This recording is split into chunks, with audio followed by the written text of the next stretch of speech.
Hello, Ivana. How are you? I'm good. How are you? Yeah, I'm good, thank you. I'm good. So, let's get straight into it. How did you get into MMA? It was a weird story. At that time, I was working in a fabric, and I remember I got a message from a matchmaker from Oh, Oslo sorry, while I wait. was. Sorry, wait there. Your light's a bit dark. Okay. It keeps Is going it better funny. now? It's better when you come forward, but when you go back, you Okay. can't really see it. I'm gonna be here then. Yeah. Okay. Okay. So carry on. Sorry. Yeah, like I said, I get a message from a matchmaker from Oslo while I was working, and he asked me if I want to have a MMA fight in England in 135 pounds. And I was thinking, yes, I never trained MMA, but I was a solid kickboxer. My jiu-jitsu is not bad, so why not? Let's try. So I started with MMA a few months before my first amateur fight with Melissa Mullins, and I'm happy with my decision. Yeah, and I saw on your Instagram story before you had a lot of medals. I'm guessing that was from kickboxing. Yeah, I started with kickboxing when I was 17 years old. I had 20 fights or something. Then I moved to BJJ. When I turned 19, I moved to Norway, and then I competed in jiu-jitsu all the time. And I train Muay Thai as well. That's how I got my trophies, I think. Was it always something that you was interested in doing combat sports? Yeah, I was always like when I was a little girl, I was always interested in that. I used to watch that with my dad, and yeah. Yeah. Can you come forward again, please? Yeah, I'm sorry. It's all right. I can do like this, so Yeah, that's it's better. yeah. Yeah. So, how would you explain your fighting style? Because obviously you've mentioned you started with karate and you've done a bit of everything. So, what would you say was your fighting style? Um, Maybe this sounds cocky, but I'm very well rounded. No matter if my opponent is a boxer or a grappler, I can adapt to any opponent. I'm very well rounded because I can decide where I'm more comfortable. When I'm standing with my opponent, I feel good. I'm a kickboxer, or if I'm on the ground, I'm a purple belt too. So I feel very comfortable on the ground too. So I Yeah, don't know. that's very good to feel comfortable and confident in everywhere Yeah, where you're going to go in the cage. yeah. So, some of the fights that I've watched and seen you in, you've been like quite an aggressive fighter. You're always pushing the pace and everything like that. Do you like to put the pressure on your opponents? Yeah, I can't say that I'm aggressive fighter, but I it's fight is a fight. You need to press your opponent. Hmm. Yeah. Yeah, definitely. And obviously, when you're walking out to the cage, you get a choice of what songs you get to pick and everything. What's your song that you normally pick? Uh, I don't know how, but every time I choose my walkout song, somehow they manage to screw up the song I wanted, and I get something else. So I'm trying to move my focus just on the fight, and I don't think about song anymore. Yeah, yeah, that's probably good. If they keep messing it up, you don't want to think that that's going to mess your whole night up. Yeah. And what do you enjoy most about fighting? Winning. I'm kidding. I, I love the whole process about fighting, training, being healthy, disciplined. Fight, it's like a reward to show yourself what you become and what you need to work with for the next one to the way to the top. Hmm.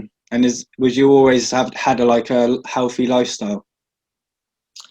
Uh, what do you, I don't understand the Like question. before you started to fight and then getting into combat sports, have you always had a healthy lifestyle, like eating healthy and maybe not drinking so much and Mm, stuff like that? not on the beginning, but after maybe 1 year, because I didn't know what kickboxing is, and I didn't cut weight on the Hmm. start. But after a few fights, I understand that I need to do something with diet. Yeah. And Yeah. obviously, you fight at 135 and 125.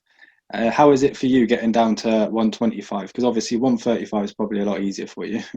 Yeah, so I'm always around from 62 to 64 kilogram, and bantamweight was not such a big deal for me. And it was cool to fight without cutting the weight. But before my last amateur fight, I decided to go down to 125 pounds. And if I'm gonna be okay there, then I'm gonna turn pro and fight on that weight. And it was okay, so I just want to be there, and Yeah.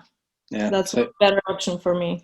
yeah, so you see yourself, your professional career at 125 then? Yeah, 100%. Yeah. Yeah. And obviously you just mentioned about turning pro. Is that what you want to do next? Yeah, that was the plan, but whole situation now is really bad. It was really hard to get a fight. Mm-hmm. I still trying to get a fight, so we're gonna see what's next. Have you been in contact with any promotions or anything like that?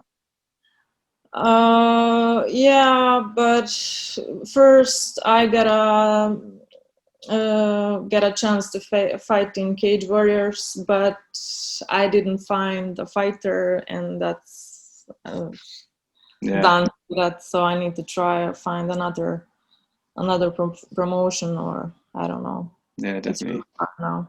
Yeah, it's very difficult as well. You can't really. Obviously, with you being in a different country is even harder as well. Yeah, it is. Mm-hmm. And how are things in your country at the minute? What did you say? How are things with like coronavirus and stuff in your country?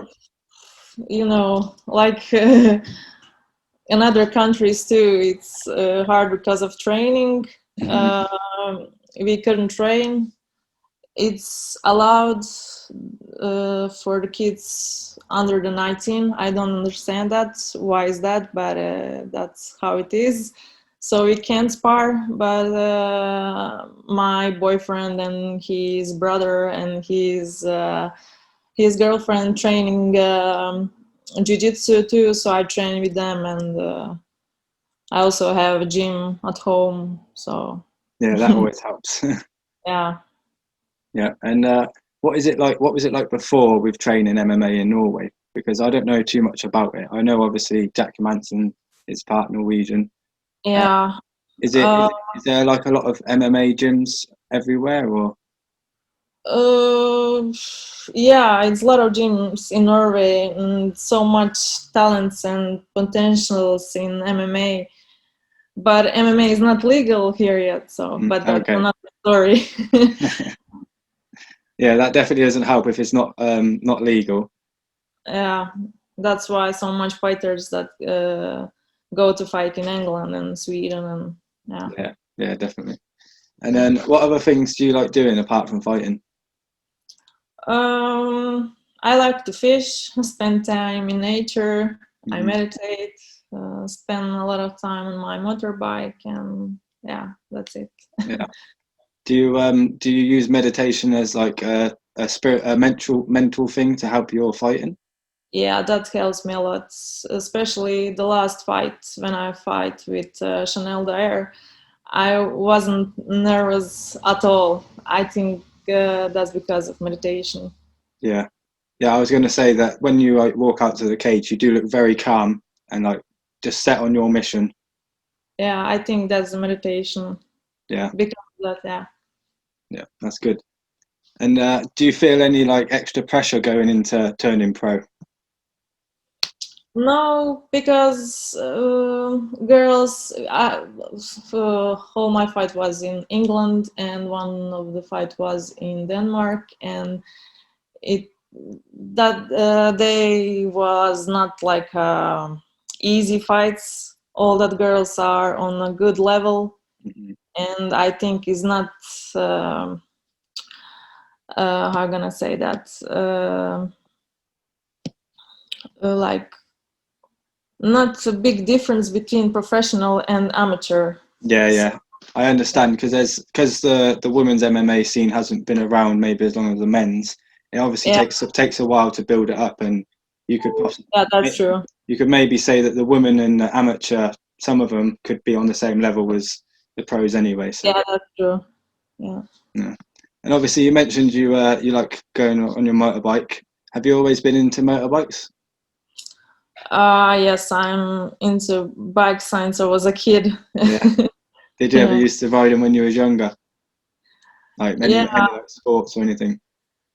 yeah, I always loved motorbikes. I drive all my life, but I didn't have a driving license. But in Bosnia, that's not important. So, And is that where but you're? Sorry, yeah, is that where you're originally from? yeah, I'm Croatian, but I'm from Bosnia. Okay. Yeah, And now you live in Norway. yeah, I moved in Norway when I was 19 years old. Okay. What was your reason for moving to Norway? Because of love, and I really like it to train here. It's really easy to train here and be disciplined all the time. I don't know why, but maybe because of weather, it's really cold, so you don't have Yeah, something else to do. you got to keep warm. Yeah. And how do you find like your time management? Because obviously you're a young lady, so you've got like your friends to see. As you already mentioned, you enjoy going out on your motorbike and stuff like that. Yeah. Um, that's a lifestyle. You can do it if you are not engaged to the process. All my friends are in the gym, helping me to be the best I can. So I just need to see things like that. Yeah, that Sometimes it's really hard, but it's hard to go out and drink with friends without thought that I can be a champion. But I'm sitting here, I can party and drink and do all this shit when I'm in 10 years when I'm finished with my career. yeah, yeah. Is that your aim in your career? Then eventually get to a world title, obviously in your Yeah, professional career. yeah. I'm like I was always UFC gonna be the last station, and I'm gonna be the best in the world. Yeah, because That's my mentality. obviously you've already won 2 titles with Cage Warriors Academy. How was that for you? It was amazing, nice feeling and everything. It's good to see that where I'm today, because it was like yesterday when I was a kickboxer who couldn't punch a proper job or something. Mm. So it's good to see a process. And how do you find like coming to the UK to fight? Because obviously it's a bit different for you. I really love England. Yeah, Everything about MMA looks so professional, no matter if it's an amateur or professional organization. I'm really happy I could fight there.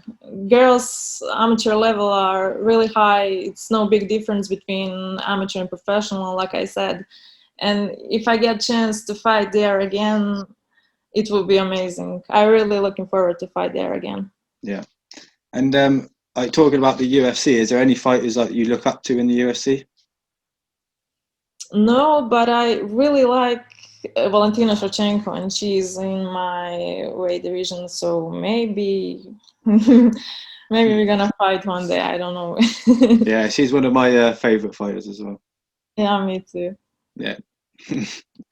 So that's all the questions I've got for you. Hopefully we're going to see you sign to a promotion soon and get a fight.